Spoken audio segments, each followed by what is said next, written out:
നീ കൃഷ്ണ നീ എവിടെയൊക്കെ ജോലിക്ക് അപേക്ഷ കൊടുത്തു? ജോലി നീയല്ലേ ഇനി ജോലി കിട്ടിയിട്ടേ ഞാൻ ഗീതയുടെ മുഖത്തൊക്കെ നോക്കത്തുള്ളൂ എന്ന് പറഞ്ഞത്? ഓ ആ ജോലി അതിനാ അപ്ലൈ ചെയ്യണ്ടെന്ന് വിചാരിച്ചു. എന്താ അങ്ങനെ വിചാരിച്ചേ? അമ്മ ഞാൻ ഫോൺ നോക്കിയപ്പോഴേ മറ്റേ ഡിക്രൂസാന്ന് പറഞ്ഞ പുള്ളിക്കാരൻ്റെ ഒരു മോട്ടിവേഷൻ വീഡിയോ കണ്ട്. അത് കണ്ടപ്പോഴത്തേക്ക് ഞാൻ വേണ്ടെന്ന് വിചാരിച്ചു. അതാരപ്പോ ഒരു ഡിക്രൂസാ? ഡിക്രൂസ ഒരു മോട്ടിവേഷൻ സ്പീക്കറാ, വലിയ പുള്ളിയാ. പുള്ളി എന്താ പറഞ്ഞതറിയാവോ? നീ പറഞ്ഞാലല്ലേ അറിയത്തുള്ളൂ. ഈ എന്താ പറയാ, ജോലിക്ക് പോണില്ലേ, കല്യാണം കഴിക്കണല്ലേ, കുട്ടികളുണ്ടാവില്ലേ എന്ന് പറഞ്ഞുകൊണ്ട് കുറെ അമ്മാവന്മാർ വന്ന് പറയും. അതൊക്കെ നമ്മളങ്ങ് അവോയ്ഡ് ചെയ്ത് വിടുക.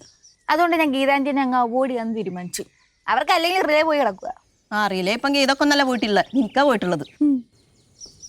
നീ അല്ലേ എപ്പാടി നന്നാവില്ലാന്ന് മനസ്സിലായല്ലോ.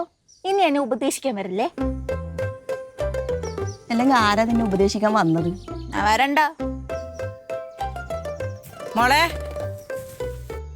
എന്താ അച്ഛമ്മ? നിന്നെ അല്ല വിളിച്ചത്, ഞാൻ എൻ്റെ പുഷ്പേനെയാ മോളെന്ന് വിളിച്ചത്. പിന്നെ അല്ലാതെ മോളേന്നാ? സാധാരണ മൂദേവി എന്നൊക്കെ വിളിക്കാറല്ലേ? ഒന്ന് പോടി, നീ എൻ്റെ മോള് തന്നെയാ. എന്തോ കാര്യം സാധിക്കാനുണ്ട്, അല്ലെങ്കിൽ മോളെ ഒന്നും വിളിക്കത്തില്ല. എടി ഞങ്ങൾ തമ്മിലുള്ള ബോണ്ട് നിനക്ക് വല്ല അറിയാവോ? അല്ല, ബോണ്ടൊക്കെ ഉള്ളത് തന്നെയാണ്. പക്ഷെ ഇപ്പം അമ്മയ്ക്ക് എന്തോ പറയാനുണ്ട് എന്നോട്, അല്ലേ?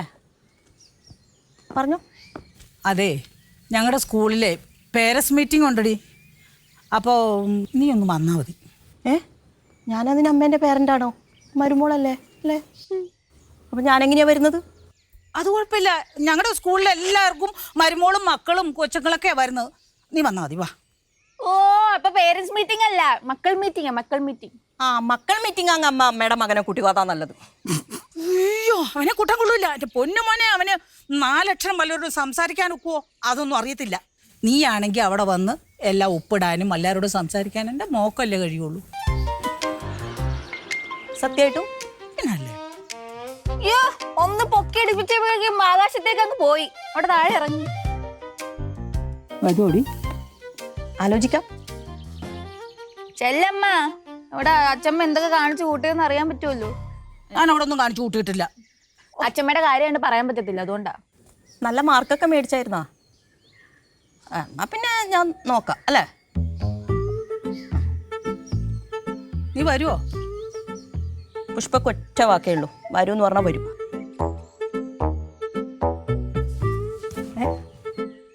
വരണേ കേട്ടോ. കാര്യം നേടാൻ എന്താ ഇഷ്ടം? ഇത് ഞാൻ വെട്ടിത്തരാം.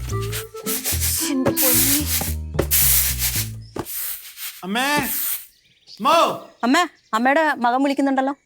കാര്യം നിന്റെ ഭർത്താവൊക്കെ തന്നെയാ, അവനെ കൊണ്ട് വല്ലാത്ത ശല്യം തന്നെയാ. അച്ഛമ്മ, ഞാനും വരുന്നു. അച്ഛൻ എന്തായാലും വാങ്ങിക്കാൻ വന്നിട്ടുണ്ടോ?